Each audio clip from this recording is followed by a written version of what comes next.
Almost 7 years ago, my family cut me out of their lives and kicked me out of the house. I, 29M, was 22 at the time and wasn't financially stable enough to rent an apartment on my own, and what had happened was so sudden that I'd had no time to prepare myself for it at all, mentally or financially. The reason behind all of this was my sister. My sister, Hannah, 37F, and I have never been close because of the significant age gap between us. She got married to her boyfriend, Pete, 39M, of 3 years when she was 27, and they were married for 3 years. They got divorced 3 years into their marriage because Hannah had accused Pete of having an affair with one of my friends. I'd been living with my parents after college since I just started working, and I wanted to save some money before I moved out. My parents were okay with that arrangement as well, but that was only until my sister announced her divorce. She just came back home one day, crying hysterically, and announced that she'd filed for divorce because her husband had been cheating on her for 6 months now. And then, she went on to throw me under the bus for introducing my friend to him. My friend, Emily, 28F, was trying to gain weight, and since Pete was a certified dietitian, he agreed to help her out. I had been the one to introduce her to him, and apparently, she was the one Pete had been cheating on my sister with. I was shocked that this was happening because even though Emily and I weren't close, I knew for a fact that she was a good woman and would never get with a married man. Besides, cheating was so out of character for Pete as well. He was totally smitten with Hannah and only ever had good things to say about her, so I found it incredibly hard to believe that he cheated on her. I had my doubts, but my parents believed her instantly and didn't even question anything, in spite of the fact that she never had any proof of him cheating. They just took her word for it, but I'm not gonna hold that against them since they would choose their own daughter over their son-in-law, regardless of who was right. What I didn't understand was why they readily kicked me out just because Hannah said so. She just stormed in one day, threw a tantrum, and somehow convinced my parents to throw me out simply because I'd been the one to introduce Emily to Pete. She accused me of ruining her marriage, and my parents agreed with her, for some reason. I was devastated and tried to stop my parents, but they weren't ready to listen to me at all and told me that if I didn't leave then they'd forcefully kick me out. In just one day, I'd lost my family and my home and had absolutely no idea where to go. I was literally sobbing out on the sidewalk with all my stuff for an hour or so before I was able to pull myself together and went to a friend's house for the night. I tried contacting them every single day for the next few days but didn't have any luck. My friend was kind enough to let me live at his place until I was able to find an apartment for myself.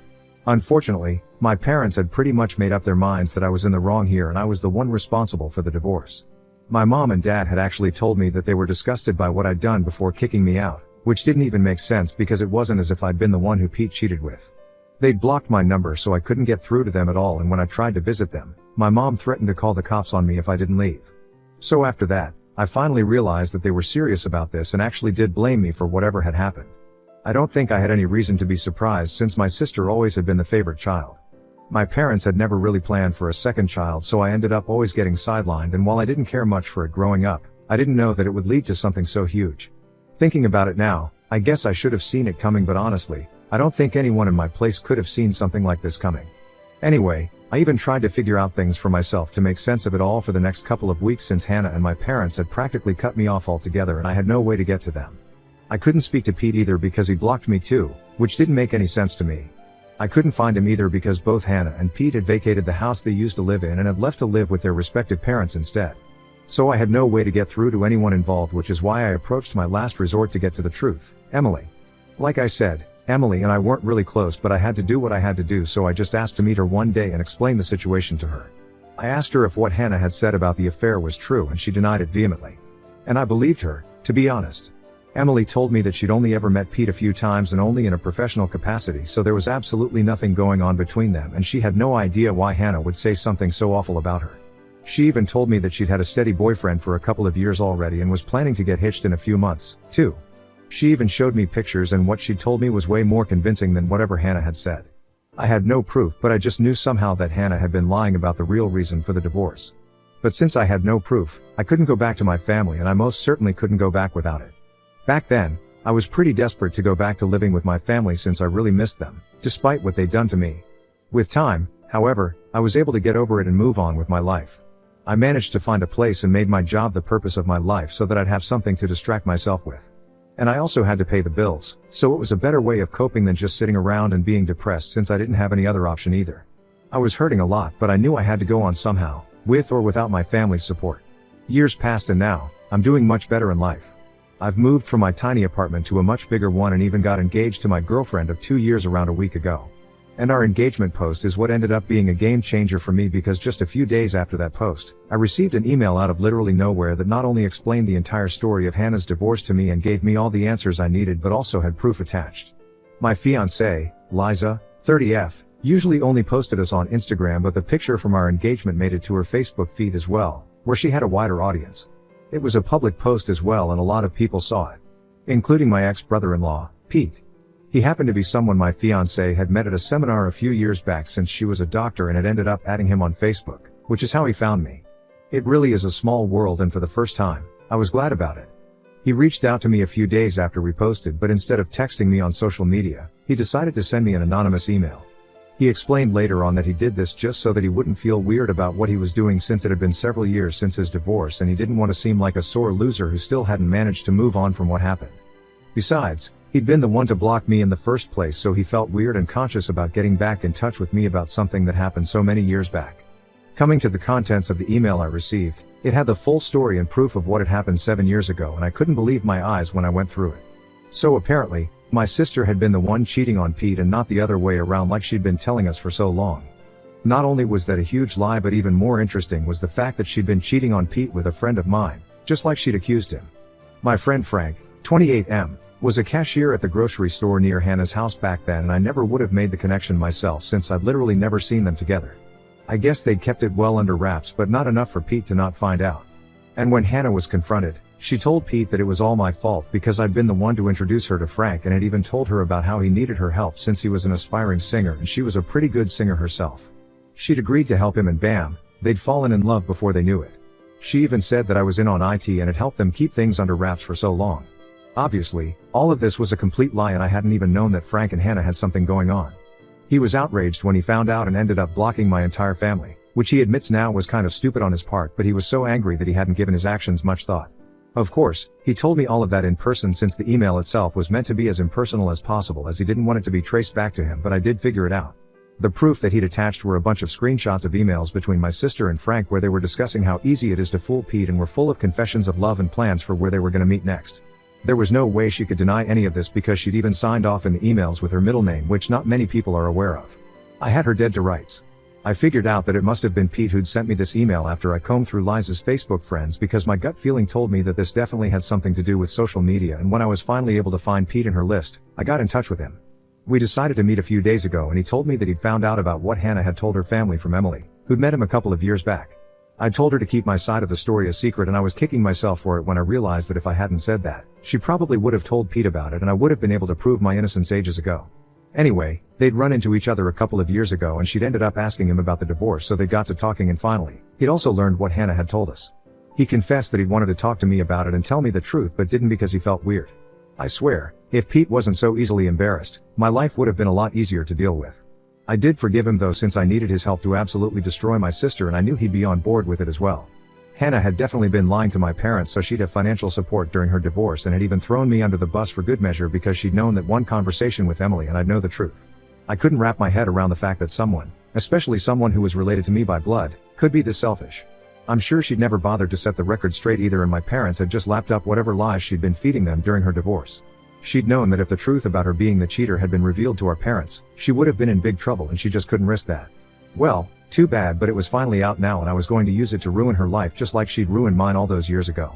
I didn't know if my family lived in the same house since I hadn't visited them for 7 years, but as luck would have it, they hadn't moved. I confirmed with an old neighbor of mine before showing up and was glad to learn that Hannah was still living with them as well. That wasn't very surprising to me because Hannah always had been a couch potato and hated doing any work herself, so if she had the option of living with her aging parents and making them do all the chores for her, she'd definitely do it. Anyway, 2 days back, Pete and I just showed up without warning at their house. My mom opened the door and we barely even gave her any time to register what was happening before we walked in. My dad and Hannah were also present in the living room, and we were one happy family again, but not for long since their expressions soured just as soon as we entered. My dad began to threaten us immediately and said that he'd call the cops if we didn't get the hell out of his house, and I shot right back, saying that he was free to do whatever he wanted to, but only after he'd read the documents that we were about to show them. My parents looked incredibly confused, but Hannah looked like she was gonna barf and excused herself so that she could go to her room. I thought she was trying to escape, but there was no point in doing so anyway. Pete went on to show the divorce documents and the screenshots of Hannah and Frank's emails while I explained the real story. Pete also told my parents how Hannah had to give up our family heirloom, my grandmother's diamond ring, in the settlement because she couldn't afford to pay him the money since she's a high school teacher, so she had to sell the ring instead. My parents were already horrified by what we'd told them, and that was just the cherry on top.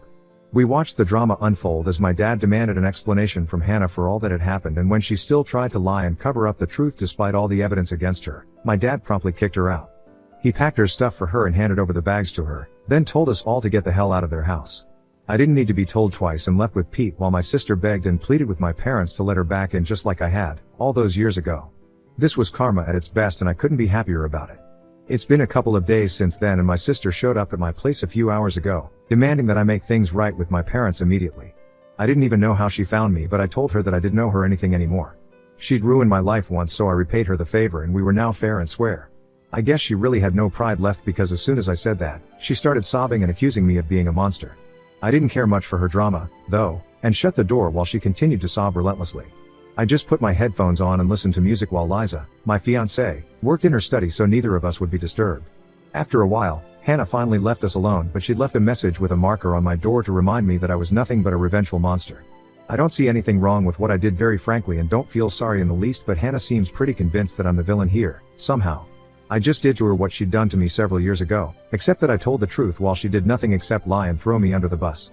So what do you guys think? Ida for ruining my sister's life and getting her kicked out 7 years after she accused me of causing her divorce? Update 1. So, Hannah has still been bothering me even though a whole week has passed since she got kicked out. I had to threaten her with the fear of cops when she called me for the 14th time today, and only then did she stop. I don't even know how she managed to find my phone number and address, but I'm least interested in that right now. Hannah's trying to make me feel sympathetic towards her because I guess a school teacher's salary isn't enough for her to live on, but I don't think that's true, and she's just upset that she has to look for a place and pay for her own rent, electricity, and groceries now that our parents have kicked her out, so I don't feel too sorry for her. And in case you guys were wondering, yes, I did block her number several times, but I guess she's making her friends add me to conference calls, so there's no point. As for my parents, they're just as bad, if not worse than Hannah. They found me on Facebook and saw the post about my engagement as well. So now, they want to be part of my life once more and even express their desire to attend my wedding. They haven't apologized yet, but for some reason, they expect me to just invite them to my wedding, which is supposed to be a really important day for me. I don't understand where these people find the guts to say crap like this, but at least I'm not responding to any of it. Liza and I have had a field day reading their texts because there's really just no way they're for real right now. It's all just really sad for them. Update 2. Hannah showed up at my house yet again after I threatened to report her for harassment yesterday. I was about to leave for work, but she stopped me by throwing herself across the hood of my car and refused to budge until I spoke to her. It was pretty exasperating, and I ended up actually calling the police this time. They took her away while she screamed and cried and tried her best to show me as the bad guy here, but unfortunately, nobody was buying her sad girl act here. It took some time to press charges against her, but as soon as I got it done, I left for work because I didn't want to let this little incident ruin my day. I was sure my parents would bail her out anyway since she was their favorite, and I turned out to be right as well. My parents, after bailing her out, sent me a lengthy text about how I was being way too harsh on them for an honest mistake that they'd made almost a decade ago. It was hilarious because nothing about what my sister and parents had put me through was either honest or even a mistake. They knew what they were doing and were definitely aware of how cruel they were, but that didn't stop them from throwing me out onto the street in spite of knowing that I had no other place to go. So now that I can do the same to them, I don't see a reason to be forgiving and kind. I texted my parents back saying that they'd lost any right to tell me what I could and couldn't do 7 years ago, so they'd better stop deluding themselves. I haven't blocked them yet since I haven't had the time to check my messages, but I will, soon. Hopefully, then I'll be rid of this entire family for good. Update 3. I just got back home from work and checked my socials, only to see that my parents had yet again sent me another long message. Liza and I went through it together, and I swear, this was the funniest thing I've ever read. I guess the poor folks don't even know that I'm not even hurt by anything they say or do now. I'm just laughing at how delusional and pathetic they are. Apparently, they still believe that we're family and told me that they've taken Hannah back in with them and have decided that both their kids deserve a second chance. As if I'd ever been in the wrong at all. So while they'd taken my sister back in, they also expected me and Liza to come to their house sometime soon for dinner, and so we could sort out our differences in a civilized manner before the wedding. Bold of them to assume that I'd even want them at my wedding in the first place. We had a good laugh about their stupid message, and after that, I wrote right back saying that I wasn't interested in the slightest in anything that they'd invited us to and was just fine living away from them like I had for these past 7 years. They'd shown me that I was better off without them, and I was forever going to be thankful for that. I didn't need them at all anymore, and neither did I want their so-called forgiveness, so they could peacefully continue to play happy family with my sister like they had been so far. With that last text, I blocked them once and for all because I didn't even want the laughs anymore. I was done and I was out. I'm sure they'll try to get back in touch with me one way or another soon, but too bad for them. I'm not having it anymore. Liza is the only family I need now, and I'm happy with just her. My parents and my sister have unfortunately never been able to look beyond themselves, and I highly doubt that they ever will, so the next time they get in touch with me, they'll be speaking to my lawyer as well, and that's a promise.